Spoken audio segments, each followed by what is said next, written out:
Hi, this is Mato. Welcome to my online chess lecture. In this video I will show you a game between Levon Aronian and Alexander Grischuk. This is a game from the 6th Sinquefield Cup, played in St. Louis, United States in 2018. Levon Aronian had white pieces and he started with d4. Alexander Grischuk played knight to f6, knight to f3, d6, g3, knight from b to d7 intending e5 perhaps, bishop to g2, e5, c4, this is the most played move, c6, knight to c3, black to move, e4 was played, bishop to e7 is the most played move, e4, attacking the knight. What is the best square for the knight?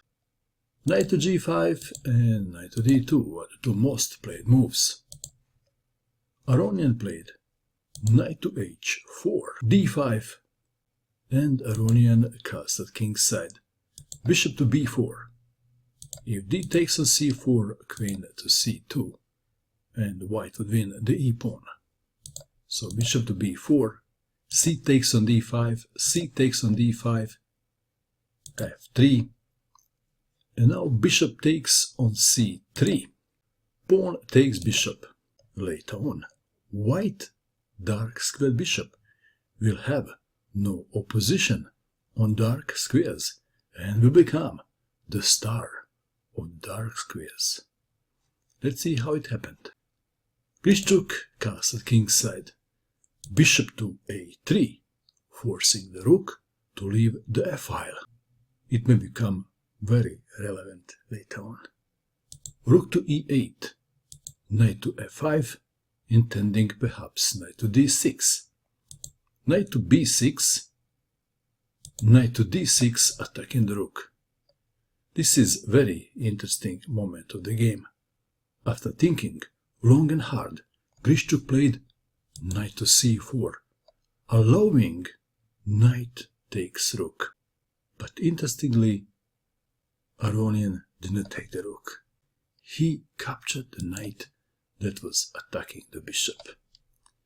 If knight takes on e8, queen takes on e8. Bishop goes to c1, where else? And then e3, and white would have a cramped position. And this position was not to Aronian's liking. So, he rather captured the knight. D takes on c4, f takes on e4, knight takes on e4, queen to c2, attacking the knight, queen to d5. If the knight goes back, then white may play rook from a to e1 or e4 immediately. Back to our game. So in this position, queen to d5 was played. And this is now the most interesting moment of the game. This is the moment for which this game is famous for. I will not even ask you to pause, because this move is incredibly difficult to find. And the move is rook takes pawn on f7. What a move. This is an incredible rook sacrifice. And it is not even clear how is this move going to work. Well, it is not clear to everybody, but it was perhaps clear to Aronian. So, he must be a genius. King takes on f7, the best move. What else? If queen takes on f7, then bishop takes on e4. Let's go back to our game. King takes on f7 was played. Rook to f1 check. Black to move. Bishop to f5. If king goes to g8, then bishop takes on e4. And after queen takes on e4, queen takes on e4, rook takes on e4, rook to f8, checkmate. And if king goes to g6, then rook to f4, and white is winning. One line goes like this, bishop to f5, g4, and we get the picture. Back to our game. Bishop to f5, g4, g6, white to move. Queen to c1 was played. If g takes on f5, g takes on f5, and black is okay. Queen to c1, intending queen to h6. King to g7, unpinning and preventing queen to h6. G takes on f5, g takes on f5. White to move. How to continue? Black knight on e4 is extremely well placed piece, so it had to be removed. Bishop takes on e4 was played. F takes on e4.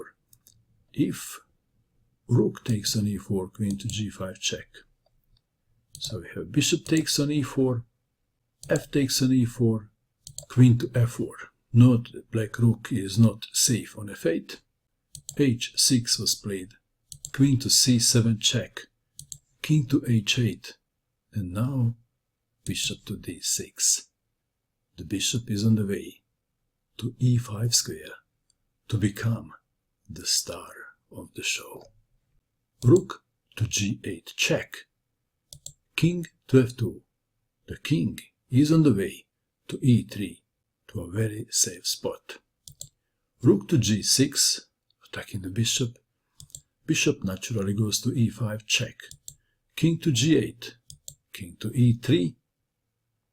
White king is much safer than black king. Black to move. Rook to d8 was played. Well, it looks like that the best try would be b5. But rook to d8 is so natural, involving the rook in the game, perhaps intending rook to d7. Queen to e7, and now rook to d7 does the work, does it? b5 was played. Well, what happens if rook to d7 is played? If rook to d7, then checkmate. What else?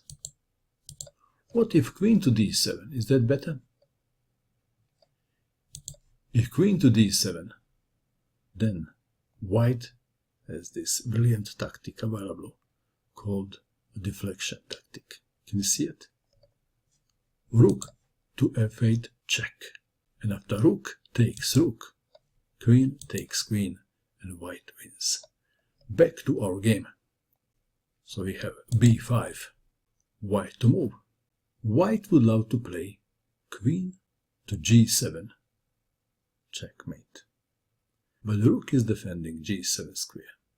How to remove that black rook from that good spot? What would you do? Aronian played h4, intending h5. a5, let's take it back. If instead h5, then rook to f5, and white is winning. White rook would then take the pawn on h5 and go to h8, checkmate. Back to our game. a5 was played. h5, and the rook must stay on the g file. If rook goes somewhere else, queen to g7, checkmate. So we have a rook to g5, still defending g7 square. White to move. How would you continue now? What is the best move for white? Aronian played rook to f6. The rook is perhaps on the way to take the pawn on h6 and then rook to h8 checkmate or something like that. There is no sensible defense. If queen goes to d7, then again we have this rook to f8 check, and after rook takes rook, queen takes on d7. And if rook goes to g3, check, gets chopped. This just prolongs the game a little bit.